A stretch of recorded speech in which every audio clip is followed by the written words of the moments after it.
How do you? Now, folks, here's something else I got a problem with. The 10 Commandments. Here's my problem. Why are there 10? You don't need 10. I think the list of commandments was deliberately and artificially inflated to get it up to 10. It's a padded list. Here's what they did. About 5,000 years ago, a bunch of religious and political hustlers got together to try to figure out how to control people, how to keep them in line.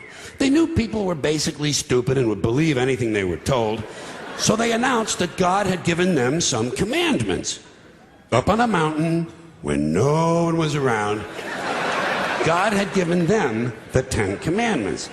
But let me ask you this. When they were sitting around making this shit up, why did they pick 10?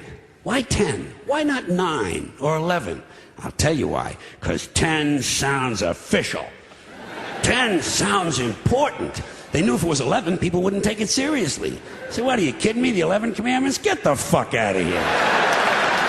But 10 sounds important. 10 is the basis for the decimal system. It's a decade. It's a psychologically satisfying number. The top 10, the 10 most wanted, the 10 best dressed.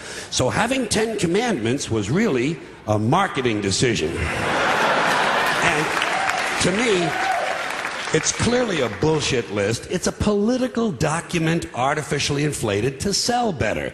I'm going to show you how you could reduce the number of commandments and come up with a list that's a little more workable and logical. We're going to start with the first 3, and I'll use the Roman Catholic version because those are the ones I was taught as a little boy. I am the Lord thy God. Thou shalt not have strange gods before me. Thou shalt not take the name of the Lord thy God in vain. Thou shalt keep holy the Sabbath. Right off the bat, the first 3, pure bullshit.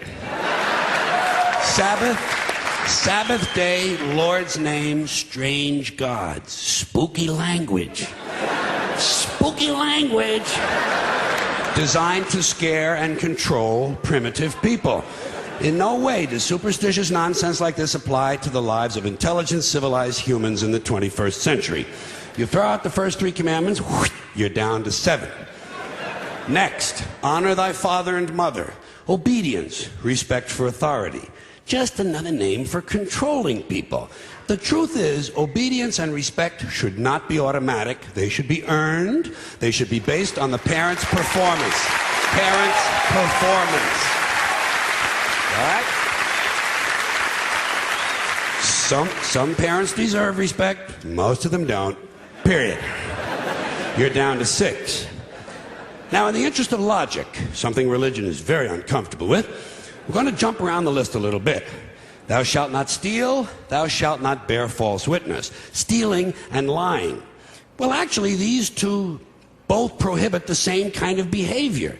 Dishonesty, stealing, and lying. So you don't need 2 of them. Instead, you combine them and you call it thou shalt not be dishonest. And suddenly, you're down to 5. And as long as we're combining, I have 2 others that belong together. Thou shalt not commit adultery. Thou shalt not covet thy neighbor's wife. Once again, these 2 prohibit the same kind of behavior, in this case, marital infidelity. The difference is coveting takes place in the mind, and I don't think you should outlaw fantasizing about someone else's wife. Otherwise, what's a guy going to think about when he's waxing his carrot? But marital fidelity is a good idea, so we're going to keep the idea and call this one, thou shalt not be unfaithful. And suddenly, we're down to 4. But when you think about it, honesty and fidelity are really part of the same overall value. So in truth, you could combine the 2 honesty commandments with the 2 fidelity commandments and give them simpler language, positive language instead of negative, and call the whole thing, thou shalt always be honest and faithful, and we're down to 3.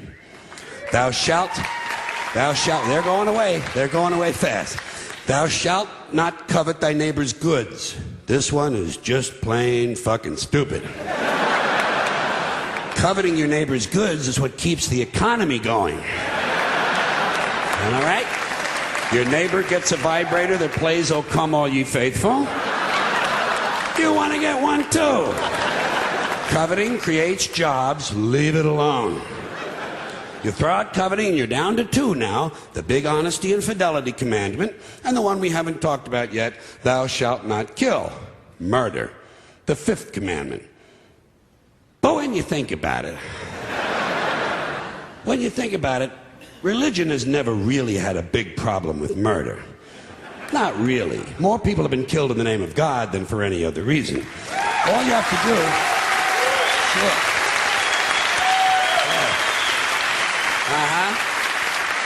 All you have to do is look at Northern Ireland, the Middle East, Kashmir, the Inquisition, the Crusades, and the World Trade Center to see how seriously the religious folks take thou shalt not kill. The more devout they are, the more they see murder as being negotiable. It's negotiable. You know? It depends. It depends. It depends on who's doing the killing and who's getting killed. So, with all of this in mind, I leave you with my revised list of the 2 commandments. Thou shalt always be honest and faithful to the provider of thy nookie. And thou shalt try real hard not to kill anyone, unless, of course, they pray to a different invisible man from the one you pray to. 2 is all you need. Moses could have carried him down the hill in his fucking pocket.